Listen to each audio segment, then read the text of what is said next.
Namaste. Welcome to Pabson Distant Learning Education Program, collaboration with JanataTelevision. This is Grade 9 Science, and today we will continue the previous one that we have discussed momentum previously. So, momentum we have defined as the mass into velocity. That is the product of mass and velocity we have defined as a momentum, and the unit of momentum mass unit is kg and the velocity is meter per second square. That's why kg meter per second is the SI unit for the momentum, and it's a vector quantity that we have learned previously. So today we will discuss some numerical problem related to this momentum. So let's see. Question is like this: calculate the momentum of a car with 900 kg and moving with the velocity of 30 meter per second. So this question you can see on the screen also. So let's calculate the momentum. So here, what is given there? There is given mass of a car. So symbol I will write down small m is given 900 kg. Similarly, velocity is given there. Velocity of a car, so symbol I write down v, it is given about 30 meter per second, right? And momentum, so momentum we need to calculate, right? And momentum we will write down p, that is what. So we have the formula of momentum we have learned is P equals to m into v, right? Mass into velocity, and mass we have 900 and velocity we have 30. So this is 27, 1, 2 and 3. This is kg meter per second is the answer. Therefore, momentum of that car is 27,000 kg meter per second. So related with this momentum, we can solve the numerical problem by using this formula. Okay, so let's move on to next topic, that is called Newton's law of motion. So let's see about the Newton's law of motion. Newton's law of motion. So to describe the motion of an object, the Newton, he formulated the three laws, which is popularly known as Newton's law of motion. First, Newton's first law of motion, Newton's second law of motion, and the Newton's third law of motion is the three law which is used to describe the motions of any object. So we are going to discuss about this three laws of a motion, which is known as the Newton's law of a motion. And this Newton's law of motion specially relate the force applied on the object and the motion of a object. Especially it deals with the force as well as the motion of a body. So let's discuss the first law of motion, Newton's first law of motion. First one, Newton's first law of motion. So what this Newton's first law of motion says is, everybody continue to be the state of rest or to be the state of motion until and unless an unbalanced force act on it, which is the Newton's first law of motion. What that means is, suppose I have the one object here in my hand, and this object is now initially at the rest, right? And when I apply the unbalanced force on it, then it comes in the motion. That means when the unbalanced force act on the object, then it changes the state of the object from the rest to motion, and from the motion to rest. That is known as a Newton's first law of motion, right? And this Newton's first law of motion, it is also known as the law of inertia also, because it is related with the inertia. Inertia is the property of the body to retain its own state. Either that may be in the rest or either that may be in the motion. That we have learned inertia of rest, inertia of motion, and the inertia of direction also we have discussed that. So this first law of motion, it is also known as the law of inertia also. And similarly, this first law of motion gives the definitions of a force also.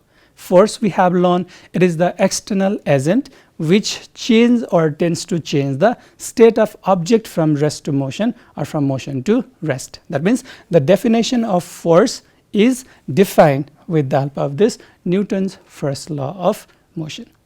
Example of this Newton's first law of motion that explained is whenever we switch off the electric fan that is in the motion state, it tries to remain in the motion, and due to the frictional force it comes in the rest. Similarly, when we run, suddenly we cannot come in the rest position. That is also related with this first Newton's first law of motion. So I think the concept is clear. Next one is Newton's second law of motion is there. So before stating this Newton's second law of motion, so let me give one example. Suppose this object is there. If I push this object with the less force, the object moves slowly. That means the acceleration produced on it is less, right? If I push this very hardly, then the acceleration produced on it is more. Similarly, if I push the small object with some certain amount of force, the velocity or accelerations may more over there. If I put the big object and if I apply the force, same amount of force, then the accelerations will be decreased over there. What I mean is the acceleration produced in the object, for example, whenever we apply the force, then acceleration is produced over there, right? Acceleration produced in the object is directly proportional with the applied force and inversely proportional with the mass. If there is more mass, then the less acceleration is produced. If there is less mass, then more acceleration is produced. Similarly, if you apply the more amount of force, more acceleration is produced. If you apply the less amount of force, then less acceleration is produced. That's why the acceleration which is produced on the object or a body is directly proportional with the force applied and inversely proportional with the mass, which is the Newton's second law of motion. And this Newton's second law of motion, it gives the measurement of force. That means we can calculate the force with the help of this F equals to ma, and this F equals to ma is given by the Newton's second law of motion, right? Newton's second law of motion. That's why the measurement of force is with the help of this Newton's second law of motion. So let's derive this F equals to ma. So how to derive this F equals to ma? So let's see. So let's derive this. Let F be the force applied in a body of mass m which produce acceleration of a. Let's say small a. It is the acceleration produced when the F force is applied on the object with the mass m, right? Now according to the Newton's second law of motion, what it says, the acceleration produced in a body is directly proportional with the force applied one, right? That means, so from Newton's second law of motion, acceleration produced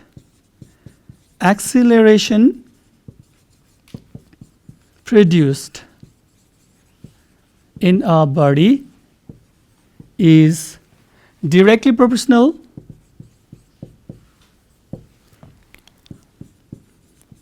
proportional to force applied. Force applied. That is, acceleration produced is directly proportional to the force applied. So this is equation 1.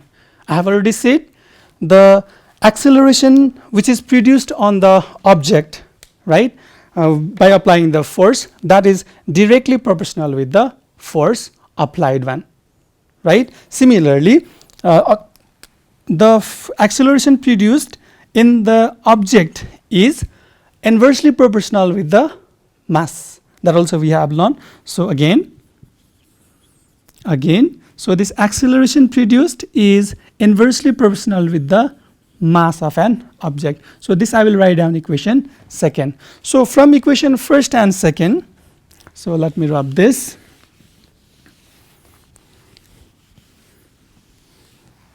So from equation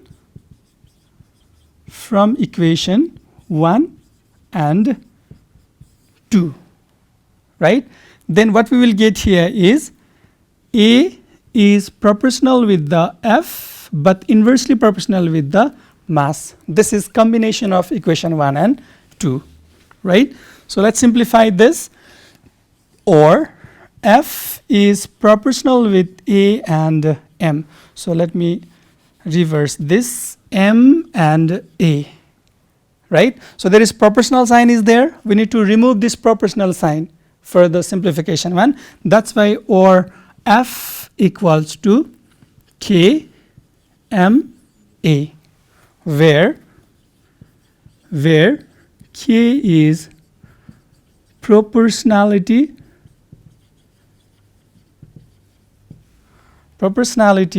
constant, right. Now if F equals to 1 Newton I apply, right, and the mass I take 1 kg, and if it produces the accelerations of 1 meter per second square, if you put these values here, then that will be 1 equals to K into 1 into 1. Therefore, K equals to 1. So let's put the value of this K on this equation 3rd, right. Then we get F equals to M into A, which is the 2nd law of motion. So force is the product of mass into acceleration produced on the object. That's why the 2nd law of motion, it gives the measurement of a force. First law of motion, it gives the definition of force, and the 2nd law of motion, it gives the measurement of a force. So this is the derivations, that is F equals to ma. Now let's define the 1 Newton force. So how we can define this 1 Newton force? Let's see. So how we can define this 1 Newton force? This 1 Newton force, it is the amount of force applied on the object of 1 kg to accelerate the 1 meter per second square. That means if I apply the 1 Newton force, then 1 kg object get accelerated by the 1 meter per second square. So let's define this. 1 Newton force is amount of force that apply in 1 kg object to produce acceleration of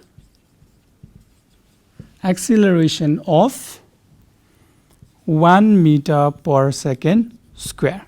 So this is the amount of force which cause the productions of acceleration of 1 meter per second square when we apply that in the 1 kg object.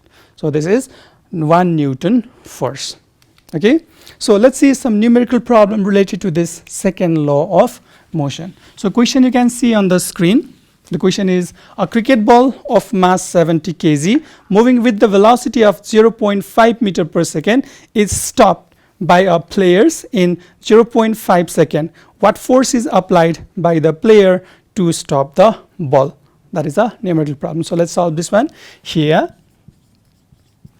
mass is given over there. Mass, so I'll write down the small m, is 70 gram is there. 70 gram. So this gram, it is in CGS system of unit. So let's change this into the MKS system of unit or SI system of unit. So this 70 divided by 1000. This is 0.07 kg. Okay, this and this cancel. That means 0.07 kg, right? Similarly, the velocity is given over there. Initial velocity is there. Initial velocity.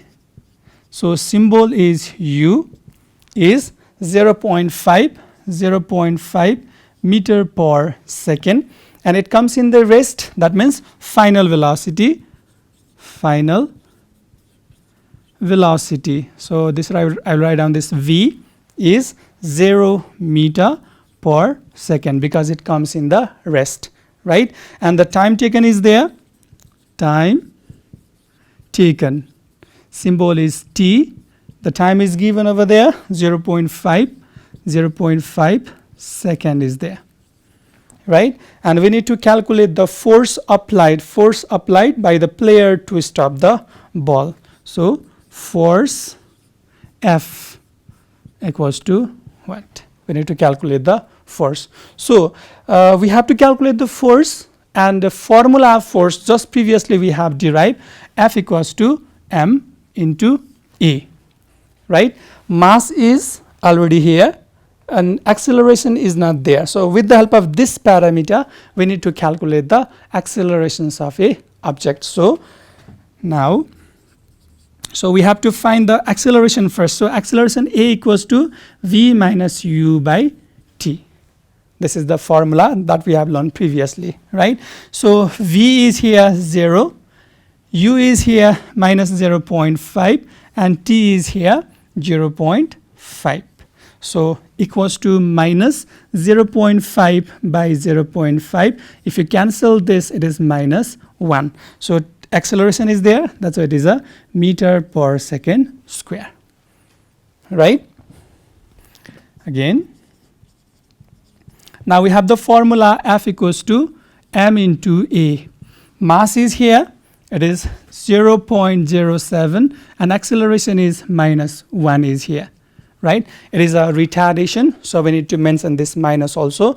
Therefore, minus F, it is the retarding force, it is called. So this will be 0.07 Newton. So the retarding force applied on that ball is 0.07 Newton to comes in the rest. So like this we can solve the numerical problem. Similarly, another one more numerical problem we have.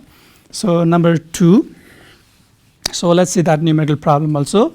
The numerical problem is like this. A bus, its mass is given 900 kg, right? It's moving with the velocity of 60 km per hour, and if it is stopped at a distance of 50 meter by applying a brakes, calculate the force required to stop the bus. Here also we need to calculate the force, right? So let's list out firstly the given. So here is given mass of car, right? So mass of bus is there.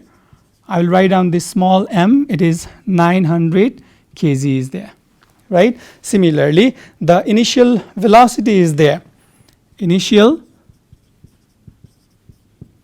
velocity. So I will write down this small u. The initial velocity is there, 60 kilometer per hour. This is in this is not in SI system of unit, so we need to change this into SI system of unit, right? So let's change this one, 60, and kilometer into meter multiply by 1000, and hour is there if you multiply this by 60, that will be in the minute, right? And if you again multiply this by 60, then that will be in the second. So if you cancel this, let's cancel this also. This will be 100 by 6 meter per second, right? Okay. Then after it brakes is applies is there, that means final velocity.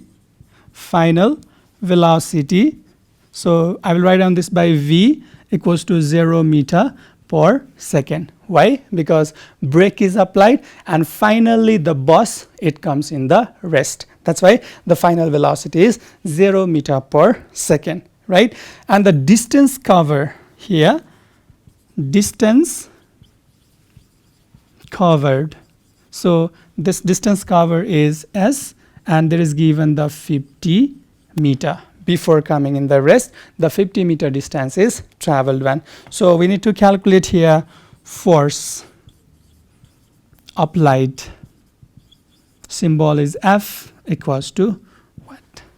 So in this case also, for calculating the force, we need to know the acceleration, right? And we use this 3 component to calculate the acceleration. Okay, so I think you might have remembered the formula. The formula is you can write down this v equals to u plus at, right? Similarly, s equals to u plus v by 2 into t also. S equals to ut plus half at square, right? And similarly, you can say v square equals to u square plus 2a. S. So these formula you have learned previously, that is the equations of motion, right? And in this equation of motion, so there is no time taken here. Time taken is missing there, so we can use the formula which doesn't contain the time. That means here in this formula there is time is there, so we cannot use this. Here time is there, we cannot use this, and here also time is there, we cannot use this. That's why this formula is suitable for calculating the acceleration in this case, because time is not here and time is not here. That's why this formula we will use. So we have the formula is v square equals to u square plus 2as. So v square, it's a 0 is there, 0 square equals to u is there 50 to the square plus 2. Acceleration we need to calculate. So a, and the distance is there 50, right? So or minus 100a equals to 2500, or minus a equals to 2500 divided by 100, that is 25 meter per second square. Therefore retardation equals to 25 meter per second square. Now we need to calculate the force. Now F equals to m into a. Mass is there 900 kg, so equals to 900 into acceleration, it is retardation, so we will mention that negative value also here, that is minus 25. So it gives the 900 into minus 25, let's multiply that. 900 into 25, that gives the minus 22500 is the answer. Therefore retarding force, so you can write down here minus F equals to 22500 Newton. So we can write down here retarding force equals to 22,500 Newton is the answer. So 2 comes in the rest by applying the brake. 22,500 Newton force should be applied one to bring this bus into the rest. So by this process we can solve the numerical problem related with the second law of motion, Newton's second law of motion. So last one law, that is called the third law of motion. Newton's third law of motion. So Newton's third law of motion. So this Newton's third law of motion, whenever we hit the wall with the help of our hand, right? If you hit slowly, then we feel less pain, right? So what I said is, when I hit the wall with the help of my hand, if I hit slowly, then less pain is felt by our hand, right? Similarly, if I hit the wall very hardly, then we will feel the more pain here. That means whatever force we applied on the wall, whatever force my hand applied on the wall, same amount of force is applied by the wall to my hand. That means every action, there is equal and opposite reaction. This is the statement for the third law, Newton's third law of motion. What I have said, to every action there is equal but opposite reactions are there, which is known as the third law of Newton's third law of motion. So you can see on the screen, there is I have kept the two pictures over there. So whenever we walk, right, our leg is there, that leg is pushing the ground in the downward direction. That is the action. The force applied by our leg to the ground, it is the action. And on the same time, the ground also apply the certain amount of force to our leg, which is the reaction. So in this case, action is the force applied to the ground, and the reaction is force applied by the ground to our leg. That is the reaction, right? Similarly, whenever we push the wall, then we are applying the force to the wall.